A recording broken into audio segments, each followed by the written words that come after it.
And we showed them. We didn't use the word atomic bomb. We did not use that. But we said, okay, now this is the bomb. This is what will happen when we make our flight tomorrow and release it. This is what we're going to see. So with this preliminary indoctrination, we got into the airplane and took off.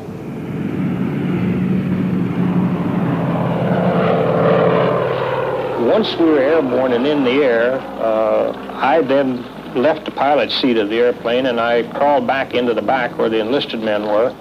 I got them all together back there and we poured some coffee out of the thermos jugs, and I told them actually what we were doing and what we were carrying at that time.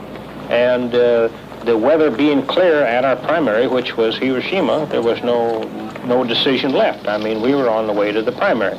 So that part of it was perfectly routine. As we came in from our initial point to the bomb release point, it was again routine.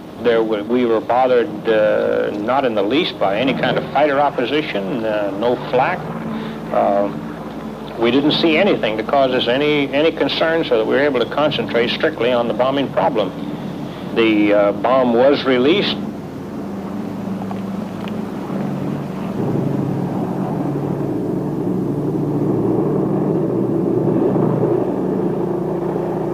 We executed our turn away as we had been directed. The bomb blast hit us. It hit us in two different shock waves, the first being the stronger.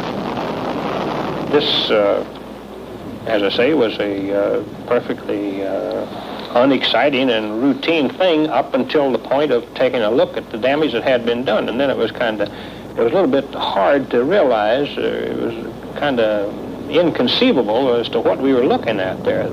We passed comments back and forth in the airplane. We took pictures. And by the time we had done that, I became concerned that we better quit being sightseers and get out of there.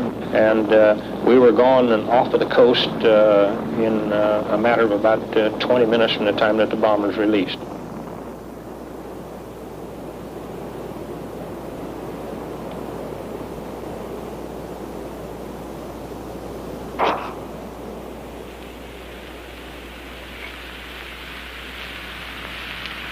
We have spent more than $2 billion on the greatest scientific gamble in history, and we have won.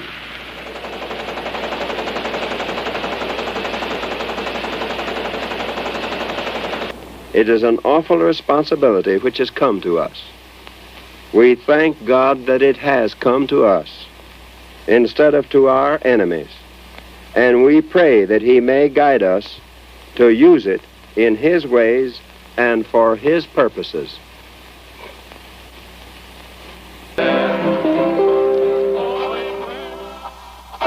Say, did you see that city where the first atomic bomb was dropped? Yes, Fred. We flew over Hiroshima for about half an hour.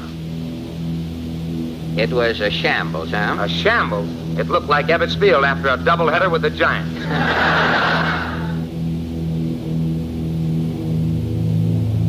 The group had been told to select some targets in Japan that had not been bombed. In other words, they wanted virgin targets. And the reason behind it, even though not given to the group at that time, the reason behind it was that they wanted to be able to make bomb blast studies or bomb damage studies on virgin targets once the bombs were used.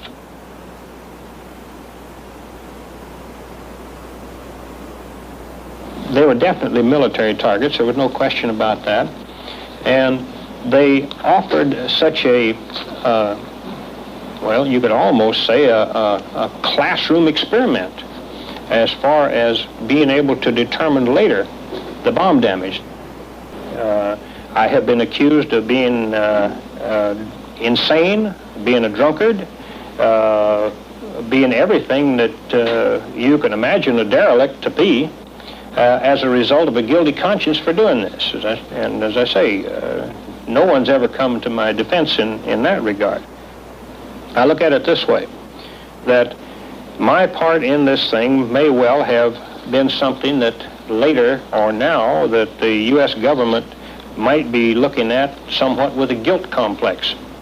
And the feeling could be that the less said about it by the United States government, the better.